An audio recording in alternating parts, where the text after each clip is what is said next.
Okay, Gerald, this is Jason from the Whistle Shop here in Waterford, Michigan. I'm just going to do a basic 5-minute video here on your whistle, and I'm using it kind of as an example for other folks at home too. The whistle that you purchased from me here on eBay is a pretty popular whistle. A lot of people have been asking about it, and I'm just going to do a close-up video of it, not on steam today because I don't have the boiler fired up.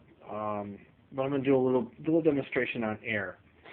The first thing I want to do is kind of give you an idea of what I would do if you're going to use this whistle. I don't know if you're going to use it on air or if you're going to use it on steam or if you have a boiler that you can run steam on.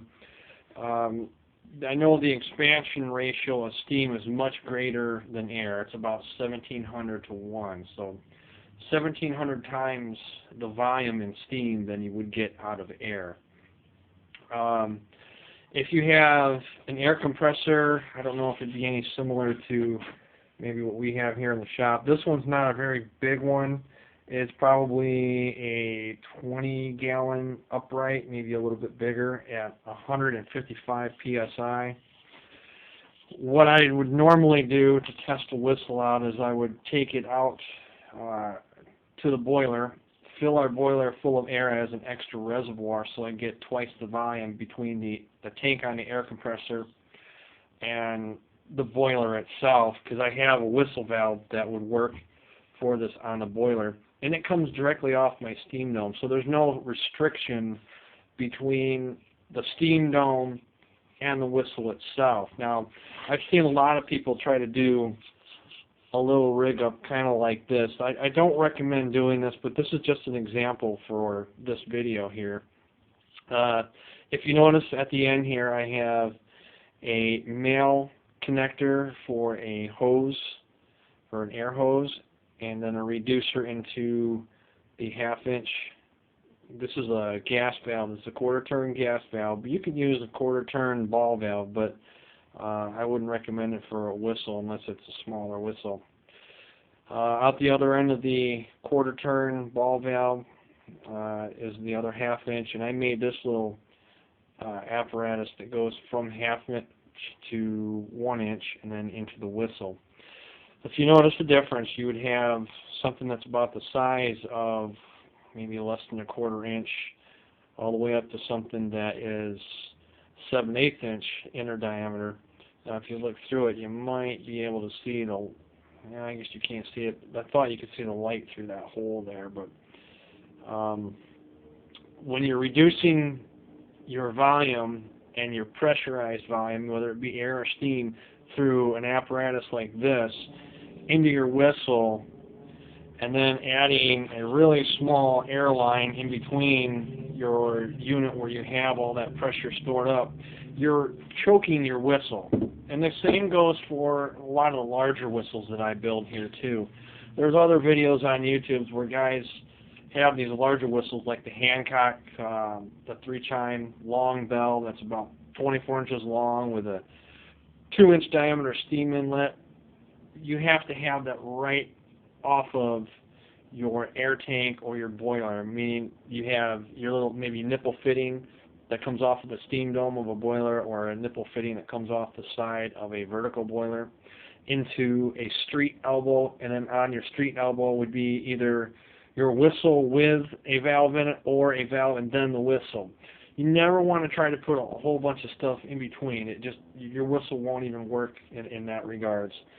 But I wanted to show you, this is a pretty easy way to take your whistle apart. Now, this is not tightened. This is only loosened right now for the video.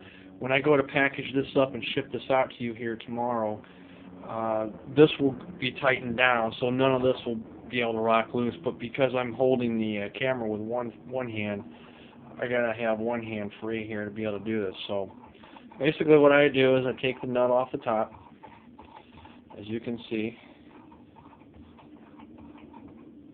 Okay, there's your 1/2 inch threaded nut. Set that aside. Your bell just slips right off. Right up and off. Okay, and you can see around the whistle here, you can see the welds, the 3 chimes, the step top, and then down inside. It looks a lot similar to a cast whistle, except everything's welded and fabricated right here in the shop. Set that down. This is an all threaded rod. This rod can come unscrewed. Comes unscrewed from the center of the whistle, just like so. They're cut to length with a little bit extra on the top, so they can go all the way through the whistle, and then you can thread your nut on the top. If you look in here, I don't know how well this camera can pick it up, but there's the threads for your 1/2-inch thread. That is a drilled and tapped hole. We don't drill our holes going all the way through this little center area here because you don't want steam to rush up through the center of your whistle. You lose pressure. And the purpose of a whistle bowl is to take the steam from a boiler or take the air from an air compressor and repressurize it in this bowl, and it only allows it to come through this little steam slot all the way around and then rushes up into the bell and around it. That creates your sound. So now I'm going to flip this on its side, and that languid plate should come right out just like that.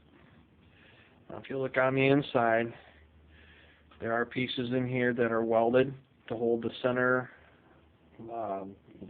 step in there that holds the languid plate in place. They're welded, 4 of them, and below that is a hole the same inner diameter of the 1-inch fitting, and that's about 7/8 inch diameter of a hole inside. So you're going to get real good pressure into your bowl. And to put this all back together, I'm going to just set it down. Grab your languid plate. Get this to slip on here. Again, hard to do with one hand. And if you're wondering how this is sitting up nice and neat, it's because I have with a 1-inch floor flange and then a 1-inch closed nipple that allow me to work on a whistle or hold it in place so that I don't have to tip the whistle over or worry about it falling on the floor. And then thread the rod back in until it stops. Okay, right there it stops. Take your whistle bell, line it up with the rod, carefully slide it back down. Okay? And I'm going to put the threaded nut back on the top.